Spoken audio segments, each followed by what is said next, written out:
ipapahamak mo yung tao.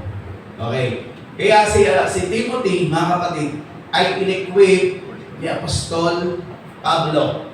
Kasi mag-handle siya ng church. Mag-handle siya ng mga mananampalataya, mag-handle siya ng tao na mga taong tuturuan na kung ano yung pinaniniwalaan ni Apostol Pablo, kung ano yung kanyang mga pinag-aralan ay ipinasa niya kay Timothy.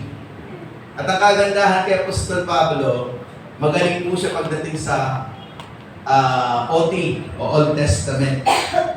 At nung nakakilala siya sa Panginoon, na-confirm niya na yung Old Testament at yung pagdating ni Jesus, si Jesus yung sinasabi ng Old Testament.